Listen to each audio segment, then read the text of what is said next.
नमस्कार साथियों, easy life YouTube channel पर आप सभी का हार्दिक स्वागत है।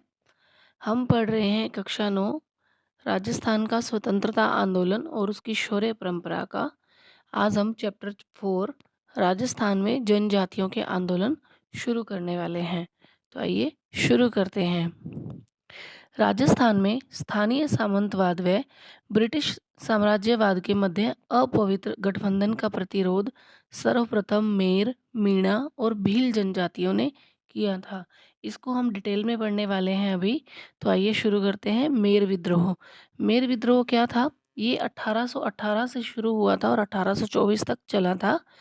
मेरों द्वारा, मेरो एक जनजाति है, जाति है। मेरों द्वारा आबाद क्षेत्र में अंग्रेजों के आगमन के पूर्व सीधे तौर पर किसी राजनीतिक संस्था के नियंत्रण में ये क्षेत्र नहीं था। मेरों द्वारा आबाद भू क्षेत्रों के भूभाग मेवाड़, मारवाड़, अजमेर के अंतर्गत थे। यानी इनके द्वारा जो आबाद क्षेत्र थे वो राजस्थान के तत्कालीन जो रियासतें थी मेवाड़, मारवाड़ और अजमेर के अंतर्गत इनके मेरों के द्वारा आबाद क्षेत्र आते थे। किंतु इन मेरों पर इनका राजनीतिक व प्रशासनिक नियंत्रण नहीं था। ये उसको होल्ड नहीं करते थे। वहाँ पर इनके लोग ज़रूर थे मेवाड़ में, मारवाड़ में, अजमेर क्षेत्र में, लेकिन मेरों पर इनका कोई राजनीतिक व प्रशासनिक नियंत्रण नहीं था। सर्वप्रथम अंग्रेजों ने उन्हें अपने पूर्ण नियंत्रण में लाने का प्रयास किया था। यही मेरों के विद्रोह का प्रमुख कारण बना था।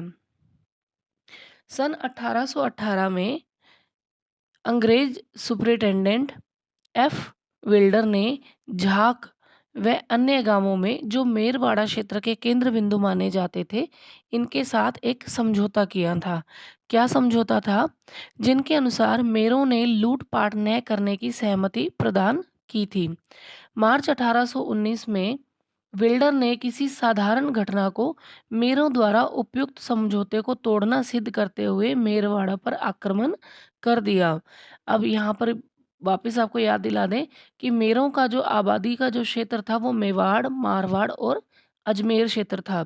इन्होंने एक समझौता किया जो अजमेर के अंग्रेज सुपरिटेंडेंट थे एफ विल्डर के साथ। इन्होंने झाक एक गांव का नाम है और एक अन्य गांवों जो मेरवाड़ा क्षेत्र के केंद्र बिंदु माने जाते थे, इनके साथ समझौता किया था कि यहाँ पर जो मेर जाति के जो लोग हैं वो लूटपाट नहीं करेंगे। लेकिन अगले ही साल मार्च 1819 में विल्डर महोदय को लगता है कि मेरों द्वारा जो समझौता किया गया उन्होंने इसको तोड़ दिया है, ये लूटपाट कर रहे हैं, तो इन्होंने मेरवाड़ा पर आक्रमण कर दिया। उसने नसीराबाद से सैनिक साथ लेकर मेरों के खिलाफ दंडात्मक अभियान शुरू कर दिया। मेरों को दंडित किया गया और उन पर नियमित निगरानी रखने के लिए मेरवाड़ा क्षेत्र में पुलिस चौकियां स्थापित कर दी गई। इस प्रकार अंग्रेजों द्वारा मेरों को घेरने की नीति आरंभ कर दी गई। अतः प्रक्रिया स्वरूप मेरों ने सन 1820 के आरंभ में ही जगह जगह विद्रोह करना शुरू कर दिया और अपने क्षेत्रों से पुलिस चौकियों थानों को हटाने का प्रयास कर दिया। नवंबर 1820 में झाक नामक स्थान पर, अभी हमने पढ़ा था कि झाक और अन्य गांवों में, तो यहाँ पे जो झाक गांव है यहाँ पर 1820 में ब्रिटिश पुलिस के हत्याकांड ने अंग्रेजों तथा साथ ही मेवाड़ व मारवाड़ राज्यों को भी भयभीत कर दिया था। यहाँ पर मेर विद्रोह अत्यंत व्यापक व भयानक था। मेरों ने अनेक स्थानों पर अंग्रेजी पुलिस चौकियों को जला दिया था। इस वजह से अंग्रेज इनसे बुरी तरह से खिन्न हो गए थे और इनके सिपाहियों को मार दिया गया था। बढ़ते हुए मेर विद्रोह को दबाने के लिए अंग्रेजी सेना की 3 बटालियनें मेवाड़ और मारवाड़ की संयुक्त सेनाओं ने मेरों पर आक्रमण किया, जिसमें भारी जनधन की हानि हुई थी। ये सेनाएं जनवरी 1821 के अंत तक मेर विद्रोह का दमन करने में सफल रही। ठीक है। फिर है 1822 में मेरों से गठित मेरवाड़ा बटालियन ब्यावर मुख्यालय पर स्थापित की गई। मेरों से गठित मेरवाड़ा बटालियन ब्यावर मुख्यालय पर स्थापित की गई। ब्यावर अजमेर क्षेत्र में आ जाता है। लंबे समय तक संपूर्ण मेरवाड़ा क्षेत्र ब्रिटिश नियंत्रण में रहा। ब्रिटिश प्रशासन 19वीं सदी के अंत तक कठोर दमनात्मक उपायों का सहारा लेकर मेरवाड़ा में शांति स्थापित करने में सफल रहा। 20वीं सदी के प्रारंभिक वर्षों में अंग्रेजों ने मेरों में समाज सुधार गतिविधियों का प्रारंभ किया। इस प्रकार अंग्रेज 1947 तक मेर विद्रोहों को नियंत्रित करने में सफल रहे। ठीक है। फिर है भील विद्रोह। हमें इनके बारे में ज़्यादा डिटेल की हालांकि ज़रूरत तो नहीं है, लेकिन फर्स्टगढ़ के लिहाज से ज़रूर पढ़ना पड़ेगा। और जो अब हम प्री रीड की तैयारी कर रहे हैं उसमें भी इतना डिटेल तो मेरे ख्याल से नहीं होगा, लेकिन जो रीट मेंस है उसके लिए हमें इन बुक्स को एक एक अक्षर को जैसे घोट कर पी जाना है, वही हालत हमने हमारी करनी है। इतना इसको अच्छे से हमने पढ़ना है, इनको याद करना है। अब बात करते हैं भील विद्रोह की। भील मूलतः एक शांतिप्रिय जनजाति रही है। ठीक है, भील मूलतः एक शांतिप्रिय जनजाति रही है। वे अंग्रेजों के आगमन तक स्वतंत्र जीवन व्यतीत कर रहे थे। 1818 ईस्वी के पश्चात उनके ऊपर स्थापित अर्ध सामंती व अर्ध औपनिवेशिक नियंत्रण ने उन्हें विद्रोह के लिए बाध्य किया। अर्ध सामंती यानी कि जो रियासतों का जो शासन चल रहा था वो, और अर्ध औपनिवेशिक यानी कि जिस तरह से क्योंकि भारत ब्रिटेन का उपनिवेश था, तो ये जो औपनिवेशिक नियंत्रण है इसकी वजह से ही इन्होंने विद्रोह के लिए ये लोग मजबूर हो गए थे। 1818 ईस्वी में उदयपुर राज्य के भीलों ने अनेक कारणों से विद्रोह किया। एक तो भीलों पर कब कर थोपने के अंग्रेजी प्रयासों ने भीलों में असंतोष को जन्म दिया। पहला रीजन क्या था कि इनके ऊपर कर लगाए जा रहे थे। दूसरा था अंग्रेजों की भील दमन नीति ने भीलों के मन में अंग्रेजों के विरुद्ध अनेक मनोवैज्ञानिक संदेह उत्पन्न कर दिए थे। यानी कि अंग्रेज भी चाहते थे कि भीलों का दमन कर दिया जाए, ये तो खैर सबका दमन करने में लगे हुए थे। तीसरा था ईस्ट इंडिया कंपनी के सहायक संधि के तुरंत पश्चात उदयपुर राज्य का आंतरिक प्रशासन जेम्स टॉड ने अपने हाथ में ले लिया। ये वही कर्नल जेम्स टॉड है, घोड़े वाले बाबा कहते थे जो, और क्योंकि ये भी एक अंग्रेज अधिकारी ही थे, इतिहासकार भी रहे हैं। तो इनका जो उदयपुर राज्य का जो आंतरिक प्रशासन था जेम्स टॉड ने अपने हाथ में ले लिया था। उसने भीलों पर राज्य का प्रभुत्व स्थापित करने के लिए भीलों में अपने नियंत्रण में लाने का प्रयास किया। चौथा कारण था 1818 की संधि के पश्चात अधिकांश देशी सेनाओं को भंग कर दिया गया, बिल्कुल कर दिया गया था। ये जो सहायक संधियां हुई थी 1803 से लेकर 1818 तक, और फिर फाइनली 1823 में सिरोही था एक लास्ट संधि करने वाला अंग्रेजों से सहायक संधि। तो उस टाइम पे सभी जो संधियाँ हुई थी उनमें समझौता यही किया गया था कि अंग्रेज सेना ही राज्यों को पूरी तरह से सुरक्षा वगैरह प्रोवाइड करवाएगी, तो राजा की जो खुद की जो सेना जो होती थी उसको भंग कर दिया गया था एक तरह से। जागीरदारों के राजा भी निरंकुश हो गए थे या उदासीन हो गए थे।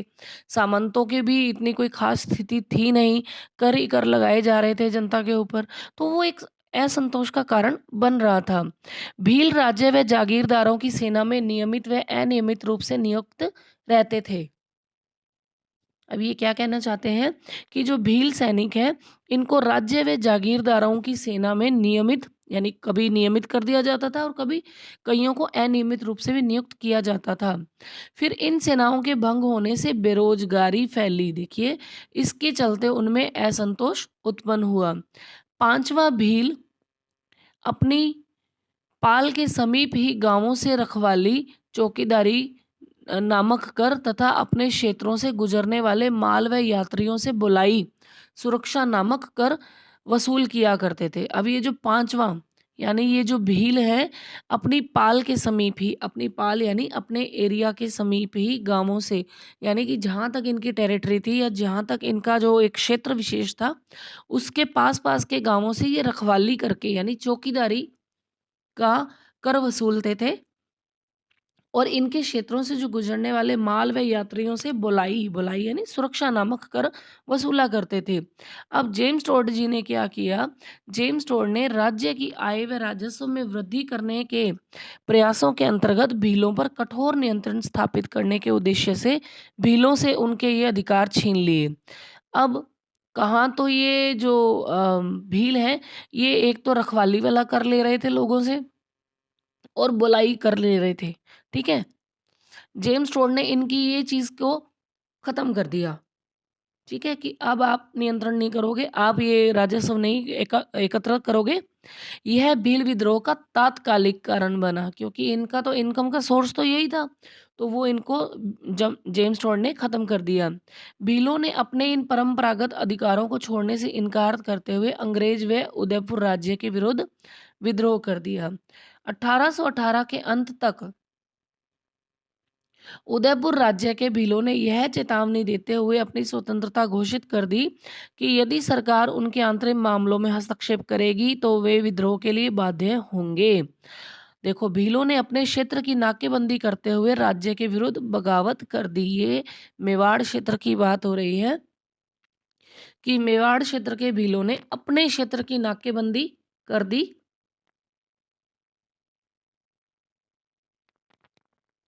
और उसके बाद इन्होंने राज्य के विरुद्ध बगावत कर दी। लंबे समय तक राज्य के अधिकारी भील क्षेत्रों में नहीं घुस पाए। 1820 ईस्वी के आरंभ में अंग्रेजी सेना का एक अभियान दल विद्रोही भीलों के दमन हेतु भेजा गया, किंतु इसे सफलता नहीं मिली। अंग्रेजी सेना की इस असफलता ने भील विद्रोह को और अधिक तीव्र कर दिया। आगे चलकर जनवरी 1823 में ब्रिटिश व रियासत की संयुक्त सेनाओं ने दिसंबर 1823 तक भील विद्रोह को दबाने की सफलता इसमें प्राप्त की। उदयपुर राज्य के भील विद्रोहों से प्रभावित होकर डूंगरपुर व बांसवाड़ा राज्य के भीलों ने भी अल्प अशांति उत्पन्न की। डूंगरपुर और बांसवाड़ा राज्यों के भीलों ने भी यहाँ पर अशांति उत्पन्न कर दी। 1825 में आदिवासी विद्रोहों की बिखरी हुई घटनाएं घटी। डूंगरपुर राज्य में स्थिति अधिक गंभीर थी, इसलिए भीलों के दमन हेतु अंग्रेजी सेना भेजी गई, किंतु वास्तविक संघर्ष आरंभ होने के पूर्व ही भील मुखियाओं ने मई 1825 में समझौता कर लिया। इस प्रकार का समझौता डूंगरपुर राज्य की सिमरू वारू देवल और नंदू पालों के भीलों ने भी किया। देखिए, ये लाइन इंपॉर्टेंट हो जाती है कि मई 1825 में कौन से मुखियाओं ने समझौता किया, तो सिमूर वारू देवल और नंदू पालों के भीलों ने ये समझौता किया था। उपयुक्त समझौते को बनाए रखने के प्रावधान एक पक्षीय थे, किंतु इनके माध्यम से अंग्रेज लंबे समय तक डूंगरपुर राज्य में शांति बनाए रखने में सफल हुए। अब इन्होंने अपनी जो भी कंडीशन रखी थी, सिमूर वारू ने, देवल ने और नंदू पालों के जो भील थे, यानी कि इन लोगों ने जो भी अपनी कंडीशंस रखी अंग्रेजों के सामने, इनको माना गया। एक पक्षीय समझौता ही था, लेकिन अंग्रेज लंबे समय तक डूंगरपुर राज्य में शांति बनाए रखने में सफल रहे। उदयपुर राज्य के भीलों ने कभी भी इस प्रकार की शर्तें स्वीकार नहीं की। अंग्रेजों व उदयपुर राज्यों के समक्ष समर्पण भी इन्होंने नहीं किया। जनवरी 1826 में गिरासिया भील जो है दौलत सिंह, गिरासिया भील मुखिया दौलत सिंह और गोविंद राम ने अंग्रेजों व उदयपुर राज्य के खिलाफ विद्रोह कर दिया था। 1826 में लंबी बातचीत के उपरांत दौलत सिंह के आत्मसमर्पण के पश्चात ही यह विद्रोह समाप्त हुआ। तो ये जो भील आंदोलन जो इनका चल रहा था, ये कब जाकर समाप्त होता है? 1826 में जाके समाप्त होता है, जब दौलत सिंह जो है भील आत्मसमर्पण कर देता है। अंग्रेजों व उदयपुर राज्य ने 1838 तक भीलों के प्रति उदार नीति अपनाई, क्योंकि दमनात्मक सैनिक आक्रमणों के वांछित परिणाम प्राप्त नहीं हुए थे।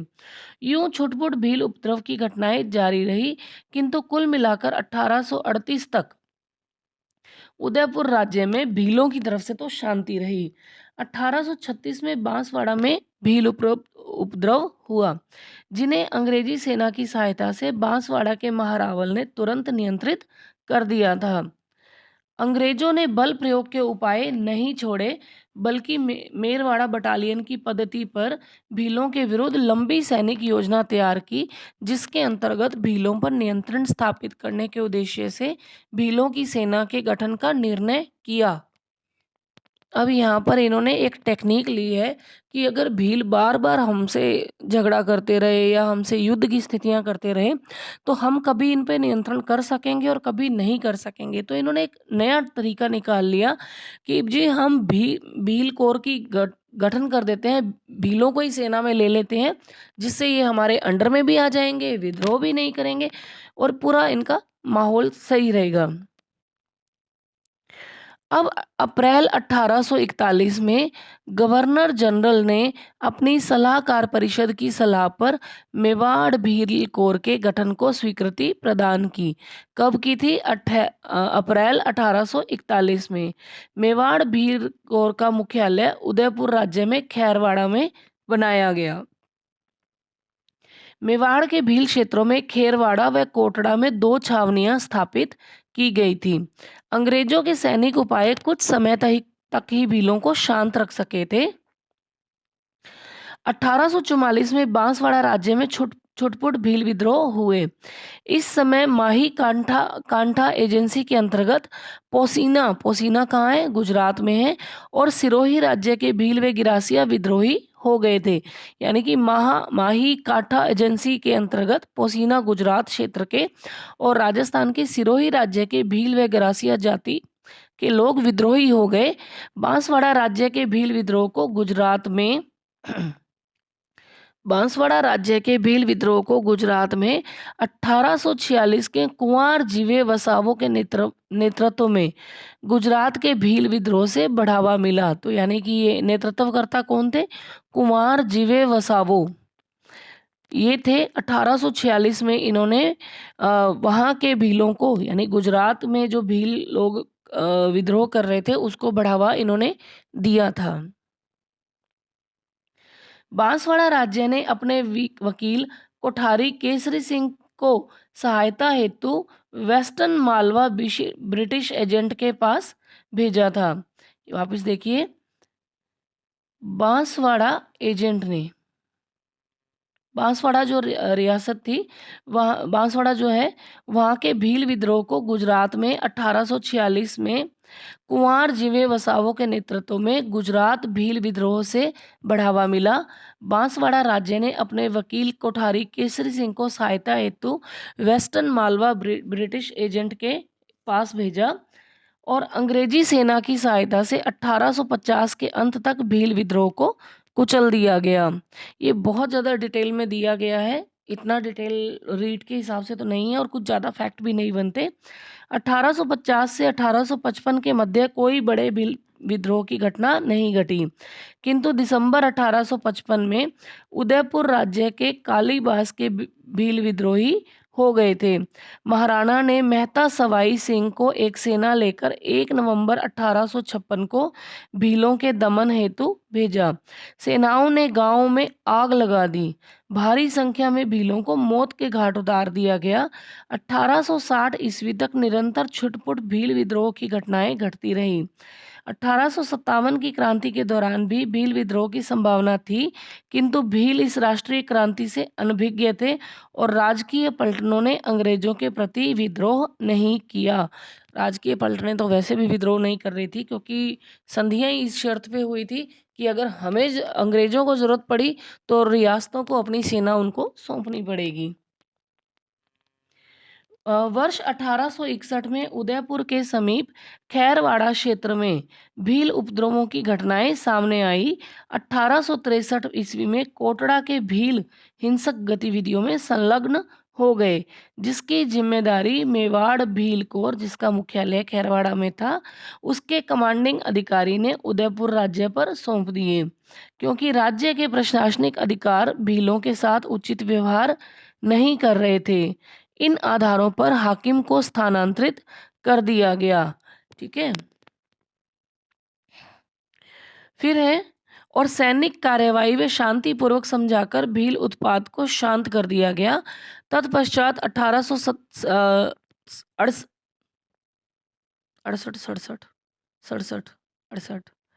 1867 में खैरवाड़ा व डूंगरपुर के मध्य देवलपाल के भीलों ने उत्पात आरंभ कर दिया, जिसे मेवाड़ भील कोर ने कुचल दिया। यानी लड़ने वाले भी हमारे लोग और मारने वाले भी हमारे ही शामिल थे मेवाड़ भीलकोर में। 1872 से 1875 के दौरान बांसवाड़ा में भील विद्रोह की अनेक घटनाएं घटी, यानी कि ये पूरा एरिया जो है डूंगरपुर बांसवाड़ा है ना मेवाड़ का, वहां पर भीलों के प्रति जो अत्याचार हो रहे थे उनके विरुद्ध उन्होंने आवाज उठाना, विद्रोह करना शुरू कर दिया था। बांसवाड़ा राज्य में चिलकारी व शेरगढ़ गांवों के, देखिए ये याद रखना है, बांसवाड़ा राज्य में चिलकारी व शेरगढ़ गांवों के भील छापामार गतिविधियों द्वारा अशांत रहे। और डूंगरपुर के कौन से थे? देवलपाल के। और खैरवाड़ा में मेवाड़ के, है ना। 1873-74 के दौरान इन गांवों के भीलों ने खुला विद्रोह कर दिया था। चिलकारी और शेरगढ़ के जो लोग हैं, उन्होंने, जो भील थे वहां के, जो इन्होंने खुला विद्रोह शुरू कर दिया। उनकी गतिविधियां मध्य भारत तक के सैलाना व झाबुआ राज्यों तक फैल गई थी। 1881 से 1882 में उदयपुर राज्य के भील अंग्रेजों व राज्यों के विरुद्ध खड़े हो गए थे, यानी कि उदयपुर राज्य के भील जो है वो अंग्रेजों और राज्यों के विरुद्ध, रियासतों के विरुद्ध उठ खड़े हुए। यह 19वीं सदी का सबसे भयानक भील विद्रोह साबित हुआ, 1881 से 82 वाला। असल में यह लंबे समय से एकत्रित भील आक्रोश का विस्फोट था। 26 मार्च 1881 की रात में राज्य की सेनाएं मामा अमान सिंह, जो राज्य का प्रतिनिधि था, और लोनारगन अंग्रेज प्रतिनिधि के नेतृत्व में बारापाल पहुंची थी। ये नाम ध्यान रखिएगा। 26 मार्च 1888 की रात में जो राज्य की सेनाएं हैं वो मामा अमान सिंह, जो राज्य के प्रतिनिधि थे, और लोनारगन, ये लोनारगन कौन है? अंग्रेज प्रतिनिधि हैं, इनके नेतृत्व में यहाँ पर बारापाल में पहुंची हैं। इसके साथ महाराणा का निजी सचिव श्यामल दास भी था। ठीक है। 27 मार्च को सेना ने बारापाल में सैकड़ों भील झोपड़ियों को जलाकर राख कर दिया। किसने जलाया है? सेना ने जला दिया है। फिर है 28 मार्च को पूरे दिन सैनिक अभियान जारी था तथा बारापाल के आसपास के भीलों को के झोंपड़े को जलाया जाता रहा। फौज की इन कार्रवाई से बचने के लिए अधिकांश भीलों ने परिवार सहित अपने घरों को उजाड़कर सघन जंगलों और पहाड़ों की ऊंची चोटियों पर पहुंचकर सुरक्षात्मक स्थिति प्राप्त कर ली थी। अपनी स्थिति सुदृढ़ कर भीलों ने मार्ग में बाधा उत्पन्न कर राज्य की सेनाओं को आगे बढ़ने से रोक दिया, क्योंकि इन्हें भी तो अपनी जान बचानी थी, तो कुछ तो करना ही था।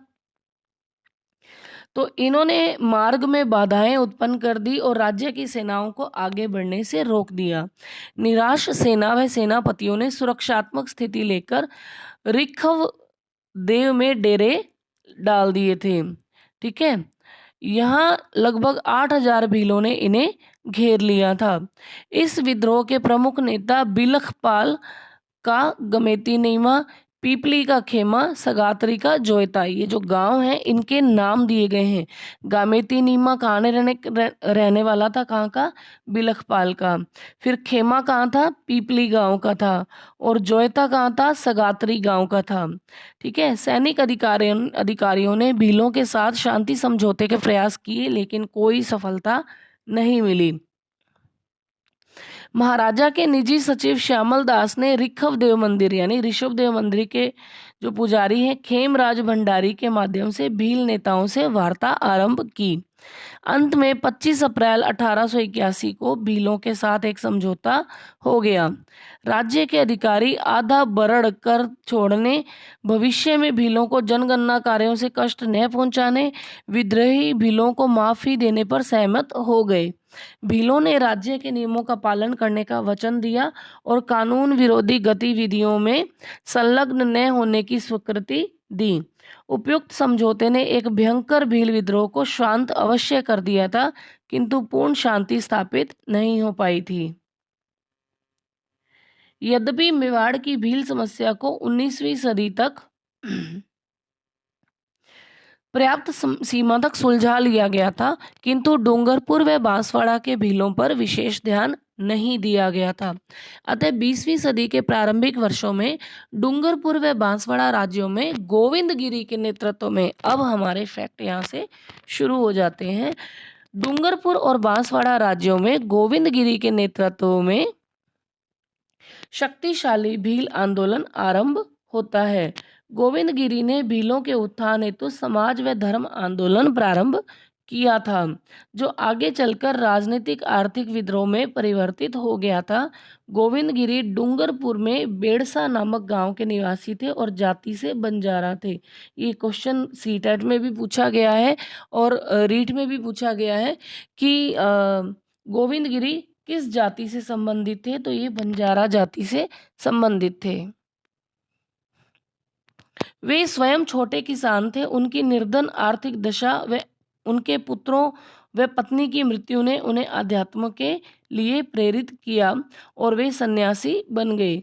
वे कोटा बूंदी अखाड़े के पास साधु राजगिरी के शिष्य बन गए। ये लाइन इंपॉर्टेंट आ जाती है। कोटा बूंदी अखाड़े के साधु राजगिरी के शिक्षक ये बने थे। इन्होंने धूनी स्थापित कर व निशान ध्वज लगाकर आसपास के क्षेत्र के भीलों को आध्यात्मिक शिक्षा देना प्रारंभ किया था। ये तो हम भी देखते हैं, जैसे बाबा रामदेव हैं, लोक देवता हैं, इनके मंदिरों में भी इनका एक धूना बनाया जाता है। धूना यानी कि एक गोल सा चक्कर बना दिया जाता है जिसके अंदर लकड़ियाँ उपले वगैरह लगाकर उस पे घी डालकर आग जलाई जाती है और कई लोग इसकी परिक्रमा भी करते हैं। ऐसा सिर्फ यहाँ पर रामदेवरा में ही नहीं है, बल्कि सालासर चूरू में भी ऐसे मंदिर हैं जहाँ पर एक बड़े बड़े धूने बनाए गए हैं जिसके आसपास लोग परिक्रमा भी करते हैं। और दूसरा, इन्होंने निशान, इनके ध्वज को क्या कहा जाता था? निशान कहा जाता था। ये इन्होंने लगाए थे और भीलों को आध्यात्मिक शिक्षा देना शुरू कर दिया। किसने? गोविंद गुरु ने। ठीक है।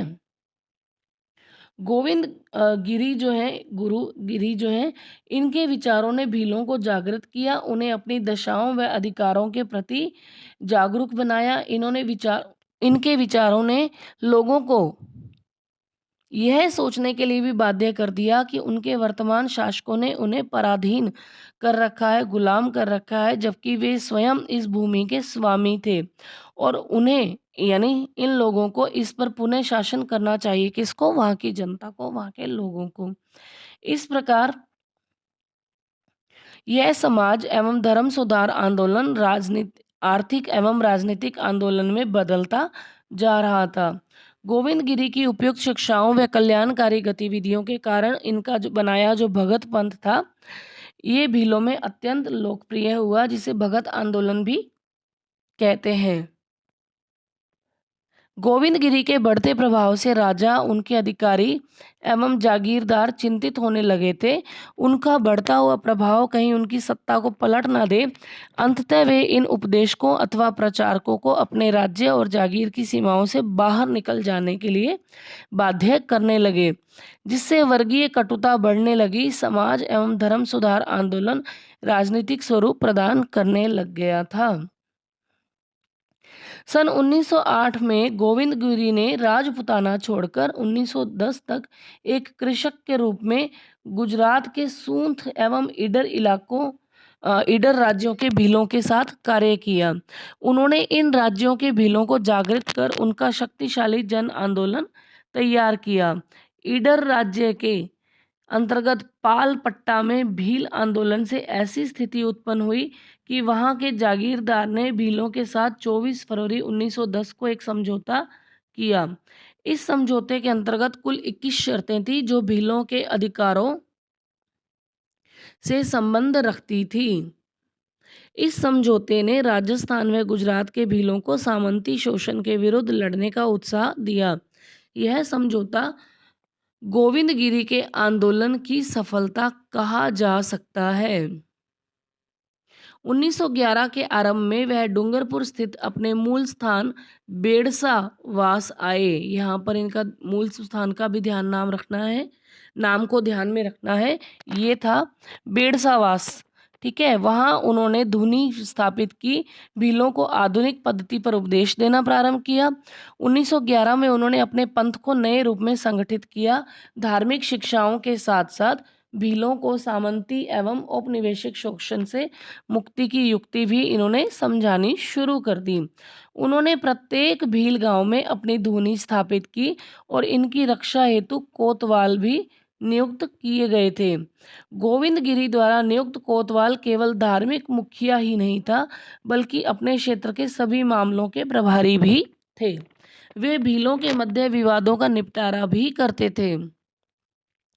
इस प्रकार अन्य अर्थों में गोविंदगिरी की समानांतर सरकार चलने लगी थी, किंतु दूसरी ओर राजा व जागीरदारों द्वारा उनके शिष्यों का उत्पीड़न भी जारी रहा।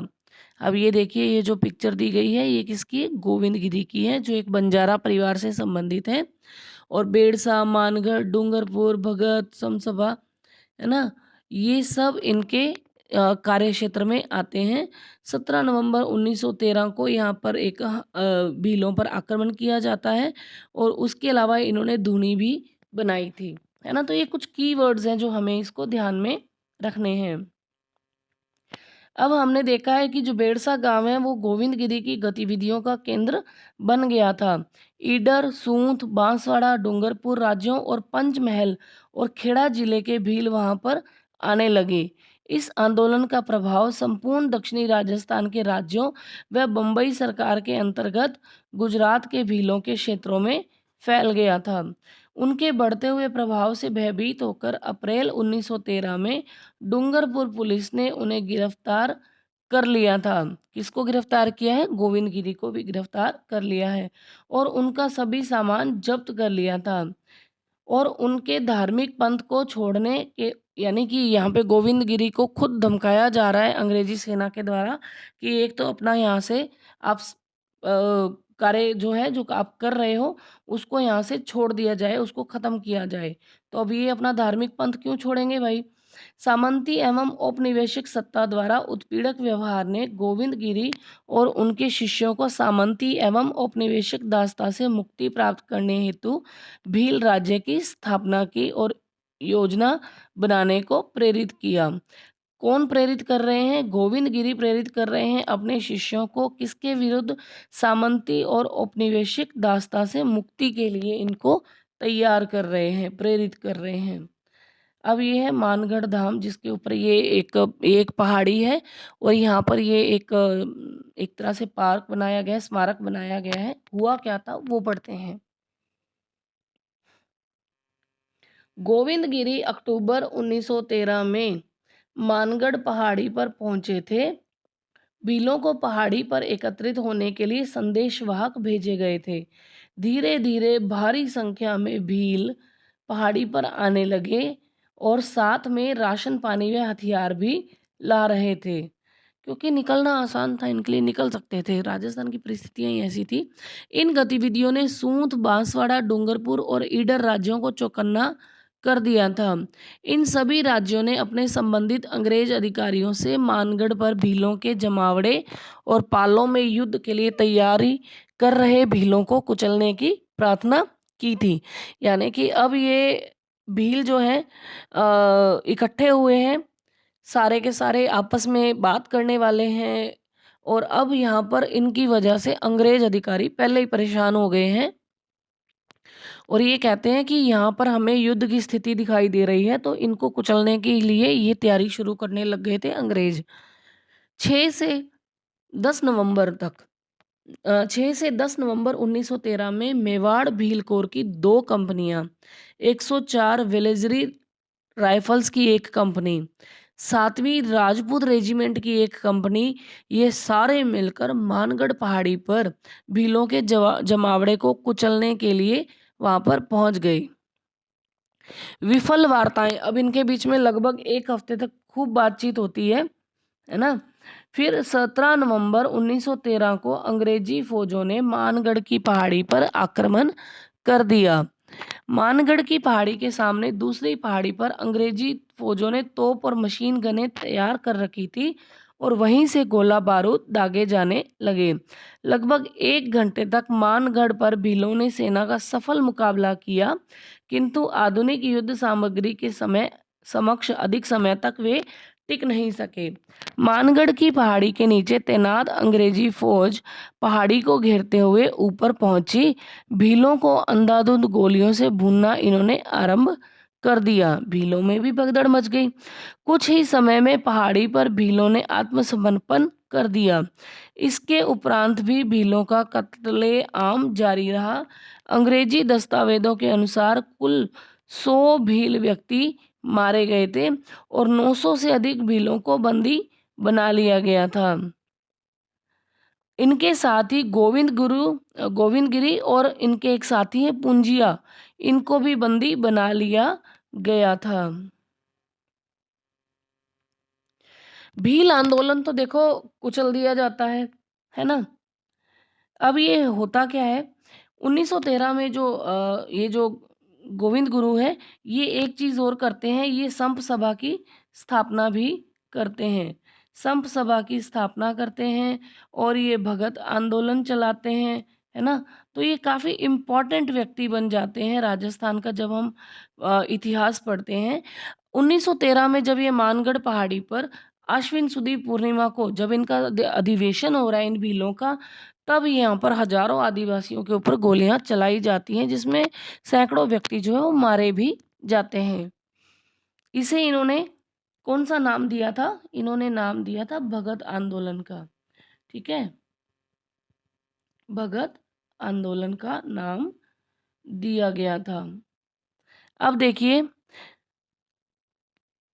भील आंदोलन को तो कुचल दिया गया, लेकिन भील अपने गुरु की गिरफ्तारी को लेकर आंदोलित थे। गोविंद गिरी को पकड़ लिया गया था। भीलों में गोविंद गिरी भारी लोकप्रिय थे क्योंकि उन्होंने उन्हें अनेक बुराइयों से मुक्ति दिलाई थी। अतः गोविंद गिरी की लोकप्रियता के कारण उनकी आजीवन कारावास की सजा को 10 वर्ष की सजा में बदल दिया गया था। जब इनके ऊपर केस वगैरह चलते हैं तो अंग्रेजी सेना इन्हें इनके अच्छे बैकग्राउंड के कारण इनकी जो सजा है आजीवन वाली उसको 10 साल में बदल देते हैं और 7 वर्ष के पश्चात इनको इस बात पर रिहा कर दिया गया कि वे सूंठ, डूंगरपुर, बांसवाड़ा, कुशलगढ़ और ईडर राज्यों में प्रवेश नहीं करेंगे। सरकारी निगरानी में इनको अहमदाबाद संभाग के अंतर्गत पंचमहल जिले के झालोद नामक गांव में ये रहने लगे। इसी स्थान पर सभी क्षेत्रों के भगत भील उनके प्रवचन सुनने और वहां पहुंचने लग गए थे। अब बात करते हैं उदयपुर राज्य में मोतीलाल तेजावत के नेतृत्व में आंदोलन। ये हुआ था 1921 में, जिसे एकी आंदोलन कहा जाता है। ठीक है, और ये झाडोल में भी शुरू था, आसपास का जो क्षेत्र है वहाँ पर। असहयोग आंदोलन की जागृति के प्रभाव में 1921 में मेवाड़ व अन्य राज्यों के भीलों व ग्रासियों ने मोतीलाल तेजावत के नेतृत्व में आंदोलन छेड़ दिया। मोतीलाल तेजावत उदयपुर राज्य के झाडोल ठिकाने के अंतर्गत कोलियारी गांव के निवासी थे और जाति से ये ओसवाल बनिया थे। तो ये काफ़ी अच्छा मैटर है इनके बारे में दिया हुआ। तो ये ध्यान रखिए कि ये कहाँ के रहने वाले थे मोतीलाल तेजावत। तो ये थे कोलियारी गांव, यानी कोलियारी गांव झाडोल ठिकाना मेवाड़ रियासत या उदयपुर राज्य के ये रहने वाले थे और जाति से ये ओसवाल बनिया थे। उन्होंने कुछ समय झाडोल के ठिकाने के कामदार के रूप में भी कार्य किया। इसी दौरान वह ठिकाने के भीलों के संपर्क में भी आए। झाडोल के जागीरदार के साथ कुछ मतभेद हो जाने के कारण उन्होंने ठिकाने की नौकरी छोड़कर परचून का व्यवसाय आरंभ कर दिया। झाडोल वह भील क्षेत्रों में घूम घूम कर मिर्च मसाला आदि बेचते थे और पोसीना ठिकाने में सामलिया नामक स्थान पर लगने वाले चित्र विचित्र के मेले में नियमित रूप से दुकान लगाते थे। अतः अपने व्यापार के माध्यम से वह उदयपुर राज्य के भीलों के अत्यधिक निकट संपर्क में आए। मोतीलाल तेजावत की समाज सुधार की गतिविधियों ने उन्हें भीलों के बीच में काफ़ी लोकप्रिय बनाया था। इन उपदेशों के साथ उन्होंने आदिवासी का एक ही आंदोलन में भी प्रारंभ किया। एक ही आंदोलन का उद्देश्य राज्य व जागीरदारों द्वारा किए जाने वाले भीलों पर सभी प्रकार के शोषण के विरुद्ध संयुक्त रूप से विरोध करना था। अब ये विरोध संयुक्त रूप से किया जा रहा है ये था राज्य व जागीरदारों द्वारा किए जाने वाले बिलों पर सभी प्रकार के शोषण के विरुद्ध। ठीक है, राज्य ही टॉर्चर करते हैं या जागीरदार करते हैं, सामंत जागीरदार है ना। तो मोतीलाल तेजावत की गतिविधियां तो झाडोल जागीर तक ही सीमित थी, किंतु उनका प्रभाव क्षेत्र अन्य भील क्षेत्रों में भी तीव्र गति से फैल रहा था। उनके बढ़ते हुए प्रभाव से सत्ताधारियों का चिंतित होना स्वाभाविक था। अतः सत्ताधारियों ने इसे एक चुनौती के रूप में लेते हुए इन्हें एक चुनौती के रूप में लेते हुए भीलों पर जुल्म करने के कठोरतम कदम उठाए। अब कठोरतम कदम कौन उठा रहा है? जो सत्ताधारी हैं, जो शासक वर्ग है, जो सामंत वर्ग है, वही भीलों पर अपनी जनता पर कष्ट लाने के लिए तैयार हो रखी थी। ठीक है, वह असहयोग आंदोलन से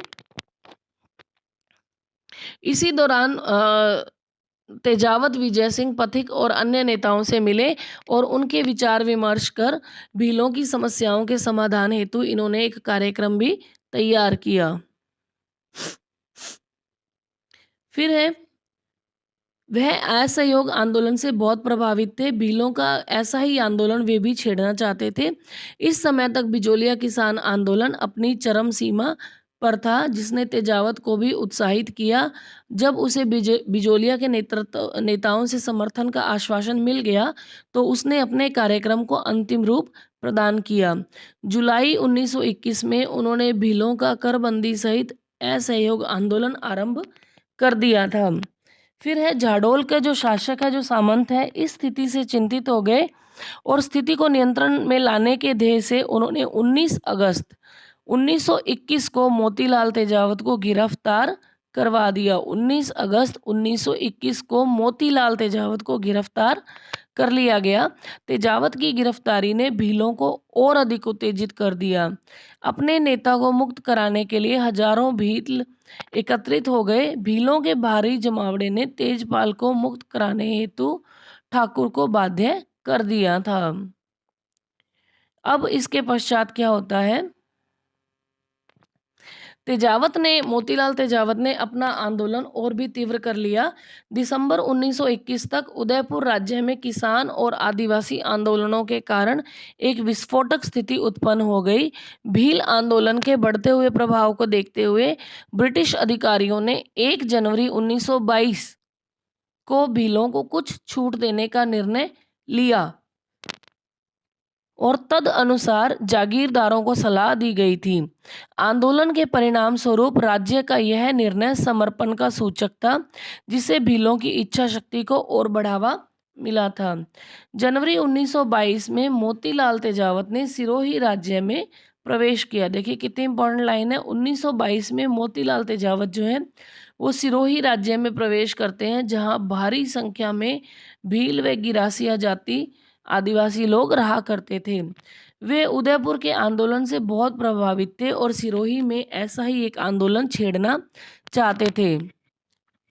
वास्तव में मोतीलाल तेजावत उदयपुर राज्य के भय से उदयपुर से भागकर सिरोही नहीं गए थे, बल्कि सिरोही के भीलों व गिरासियों ने अपने मार्गदर्शन हेतु इनको आमंत्रित किया था। इस समय तक उन्हें यह भी पूरा भरोसा हो गया था कि उदयपुर में उनके अनुयायी उनकी अनुपस्थिति में इस आंदोलन को चलाने में सक्षम थे। सिरोही राज्य मोतीलाल तेजावत के नेतृत्व में आदिवासी आंदोलन का दूसरा महत्वपूर्ण केंद्र बन जाता है। सिरोही राज्य में भी आदिवासियों की जीवन दशाएं मेवाड़ राज्य के भीलों के समान ही थी। देखिए इन सारे आंदोलनों में कोई 1, 2 या 3, 4 लाइनें बड़ी मुश्किल से फैक्ट के तौर पर हैं, तो ये थ्योरी ही है, पर इन्हें एक बार सरसरी तौर पर इसे नज़र से निकालना बहुत ज़रूरी है। हम आपको इनके नोट्स भी जल्दी प्रोवाइड करवाएंगे वन लाइनर्स के फॉर्म में, लेकिन अभी कुछ पर्सनल इश्यूज़ हैं जिसकी वजह से हम आपको बुक्स ही करवा रहे हैं, और ज़रूरी भी है क्योंकि एक बार आप इसे पढ़ लेंगे तो आप जब वन लाइनर पढ़ेंगे तो आपको यूँ बिल्कुल नहीं लगेगा कि आपने इसको नहीं पढ़ा हुआ है। सीधा वन लाइनर दे दिए तो आप उसके पीछे का बैकग्राउंड, जो पीछे का जो बेस स्टोरी है, उसको नहीं समझ पाएंगे। ठीक है, फिर एक रट्टाफिकेशन ही करना ऑप्शन रह जाता है। फिर है, सिरोही राज्य में मोतीलाल तेजावत के नेतृत्व में आदिवासी आंदोलन का दूसरा महत्वपूर्ण केंद्र बन गया था। सिरोही राज्य में भी आदिवासियों की जीवन दशाएं मेवाड़ राज्य के भीलों की तरह ही थी। सन 1922 में तेजावत ने सिरोही राज्य के आदिवासियों में प्रवेश किया। यहाँ भी उन्होंने उदयपुर के भीलों की पद्धति पर गिरासिया आदिवासियों में समाज सुधार के कार्य आरंभ किए। उसने गिरासियों के उत्थान हेतु समाज सुधार के साथ साथ एक आर्थिक संघर्ष भी आरंभ किया। जनवरी 1922 में तेजावत ने भ्रमण करते हुए भीलों व गिरासियों की अनेक सभाएं की और उन्हें करबंदी व राज्य के साथ असहयोग हेतु खुला आह्वान उन्होंने दिया।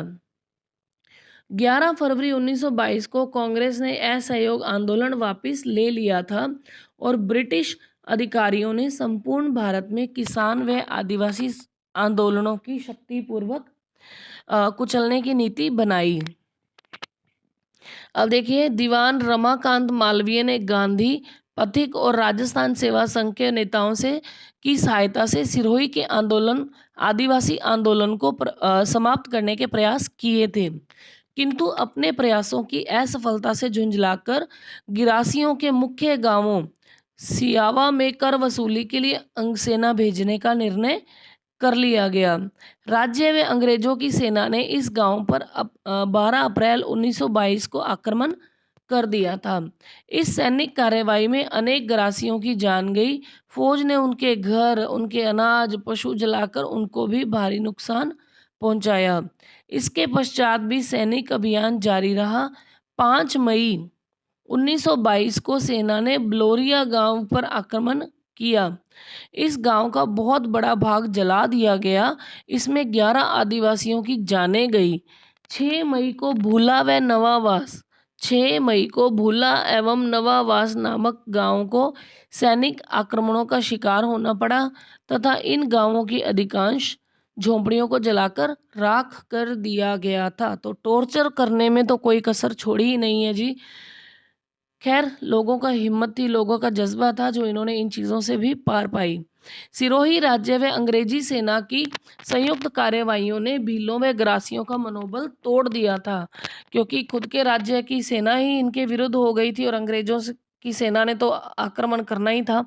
ऐसी स्थिति में भूला, नवावास और वलोलिया व अन्य प्रभावित गांवों के नाम है भूला, नवावास, वलोलिया व अन्य प्रभावित गांवों के आदिवासी मुखिया सिरोही के दीवान व पॉलिटिकल ऑफिसर से 11 व 12 मई 1922 को ये मिलते हैं। ये मीटिंग एक फिक्स करते हैं कि ये जो भूला, नवावास, वलोलिया और अन्य प्रभावित गांव हैं, इनके आदिवासी मुखिया सिरोही के दीवान से जाके मिलते हैं और इनके जो पॉलिटिकल ऑफिसर हैं, पीए हैं, इनसे जाकर मिलते हैं 11 व 12 मई 1922 को और एक ही की शपथ तोड़ने हेतु सहमति व्यक्त की। यानी कि लोगों को बचाने के लिए इन्होंने खुद अपनी जो शपथ ली थी कि हम इस आंदोलन को कंटिन्यू करेंगे, इनको स्वतंत्रता और इनकी लागतें वगैरह जो हैं उसको कम करके रखेंगे, स्वतंत्रता को हासिल करके रखेंगे। इन अधिकारियों के समक्ष आदिवासी मुखियाओं ने एक ही आंदोलन की निंदा करते हुए इससे अपने आप को अलग घोषित कर दिया। ठीक है, इस प्रकार सिरोही के आदिवासी आंदोलन को सत्ता पक्ष द्वारा कुचल दिया गया। अधिकारियों की मान्यता थी कि आदिवासियों ने एक ही आंदोलन को किसी राजनीति के तहत स्थगित किया है और इस आंदोलन के पुनर्जीवित होने की पूर्ण संभावना है। अतः दीवान व अधिकारियों ने सिरोही के शासक को सुझाव दिया कि आदिवासियों को कुछ छूट व सहूलियत देकर ही पूर्ण शांति स्थापित की जा सकती है। फिर है मोतीलाल तेजावत ने 1923 के प्रारंभ में पुनः एक ही आंदोलन आरंभ करने का प्रयास किया, किंतु उन्हें सफलता नहीं मिली। फिर भी सिरोही राज्य में भाखर, सौंतपुर, पिंडवाड़ा आदि परगनों में अशांति बनी रही।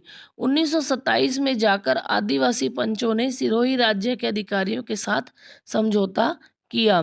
तत्पश्चात इन परगनों में शांति स्थापित की जा सकी। मोतीलाल तेजावत के नेतृत्व में आरंभ हुआ सिरोही का आदिवासी आंदोलन सही अर्थों में 1929 में तेजावत की गिरफ्तारी के पश्चात ही समाप्त हुआ।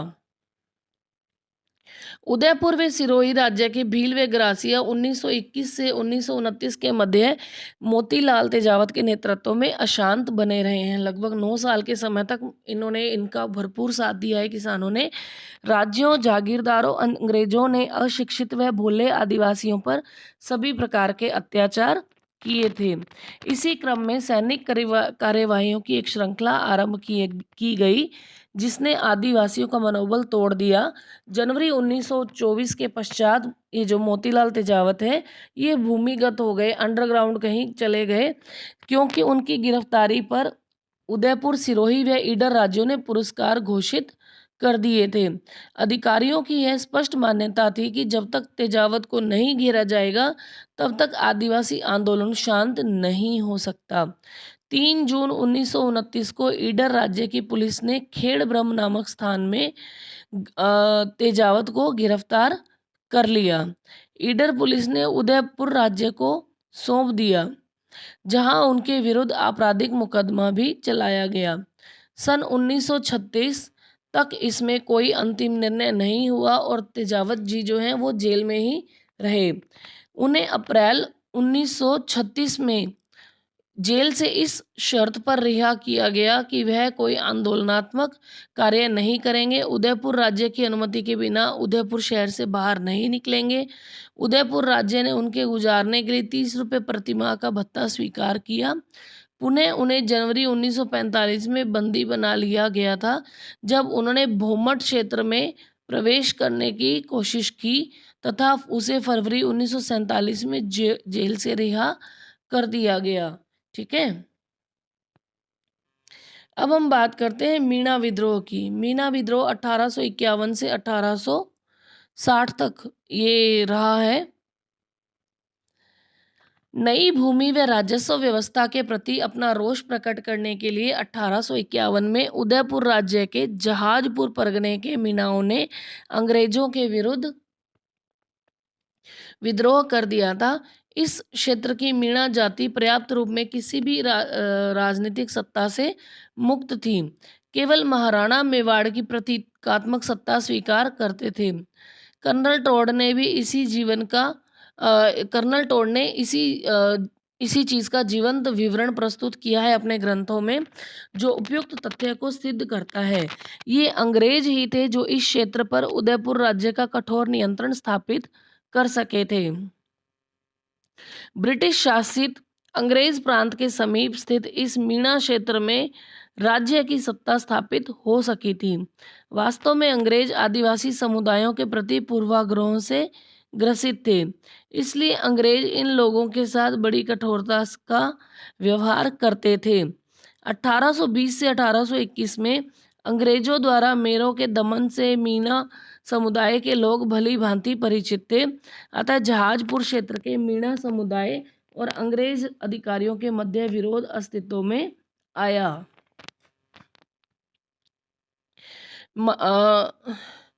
मीणा व भीलों के विद्रोह केवल अंग्रेजों के विरुद्ध ही नहीं थे, बल्कि संबंधित रियासतों के भी विरुद्ध थे, जिनके माध्यम से अंग्रेज अपनी नीतियों को कार्यान्वित करवा रहे थे। मेवाड़ महाराणा ने 1851 में जहाजपुर परगने में नया हाकिम नियुक्त किया। नवनियुक्त हाकिम मेहता रघुनाथ सिंह परगने से धन कमाने में व्यस्त थे। उसने अपना ध्यान मुख्य तौर पर परगने की आय में वृद्धि और खर्चे में कमी पर केंद्रित किया। प्रशासनिक सुधारों के नाम पर जनता से धन वसूली की प्रक्रिया के फलस्वरूप बहुसंख्यक मीणा समुदाय ने विप्लव का रास्ता अपनाया। विद्रोही मीणाओं ने न केवल राजस्व अधिकारियों सूदखोरों को लूटा, बल्कि समीप स्थित अजमेर मेरवाड़ा के अंग्रेजों के प्रांत पर भी धावे मारे। अंग्रेज अधिकारियों की शिकायतों के आधार पर महाराणा ने हाकिम का स्थानांतरित कर मेहता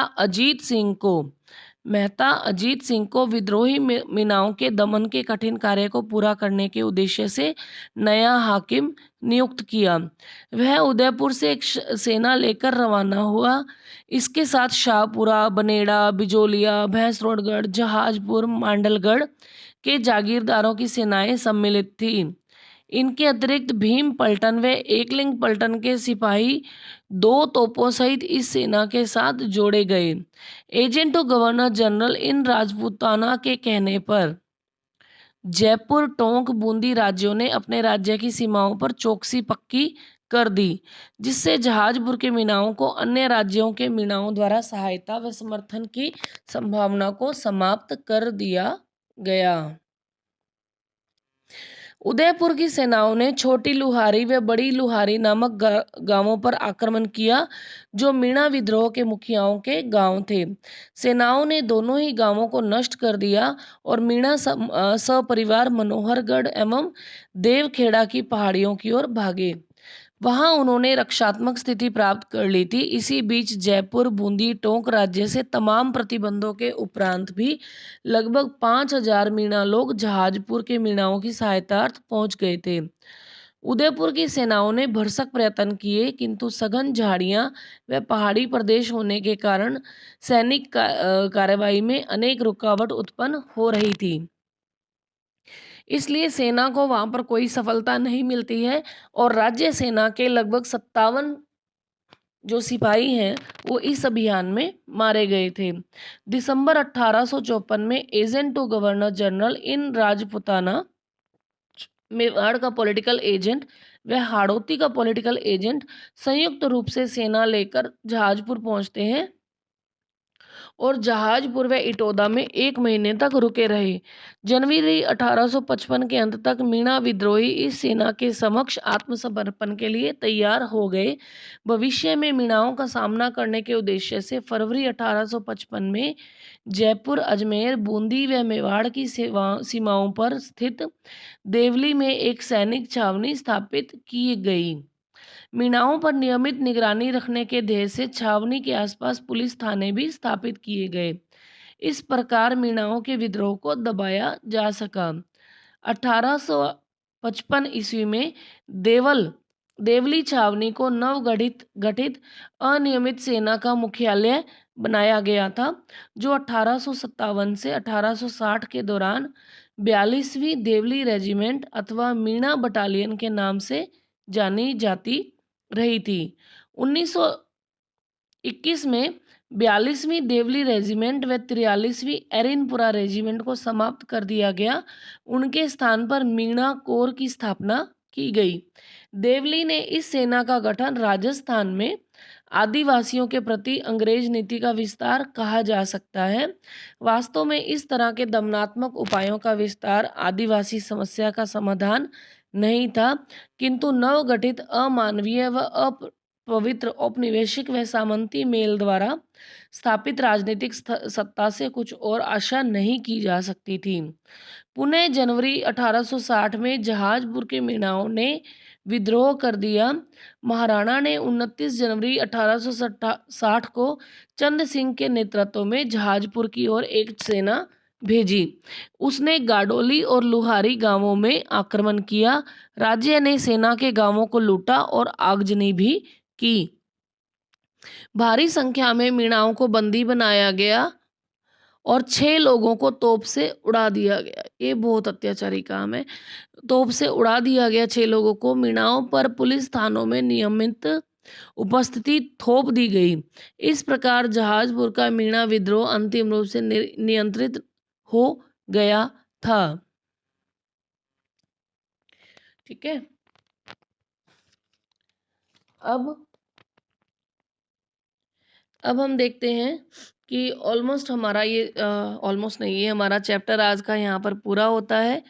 तो आगे हम जल्द ही मिलेंगे एक और नए चैप्टर के साथ। कक्षा 9 के इसी सीरीज़ को हम कंटिन्यू करेंगे।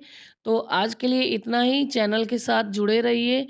इजी इजी चैनल को लाइक, शेयर और सब्सक्राइब करना ना भूलें। अपना फीडबैक हमें कमेंट सेक्शन में ज़रूर दिया करें और पास में ही बने घंटी के निशान को ज़रूर प्रेस करें और ताकि आपको आगे की नोटिफिकेशंस मिलती रहें। अभी के लिए इतना ही। हार्दिक धन्यवाद। आभार।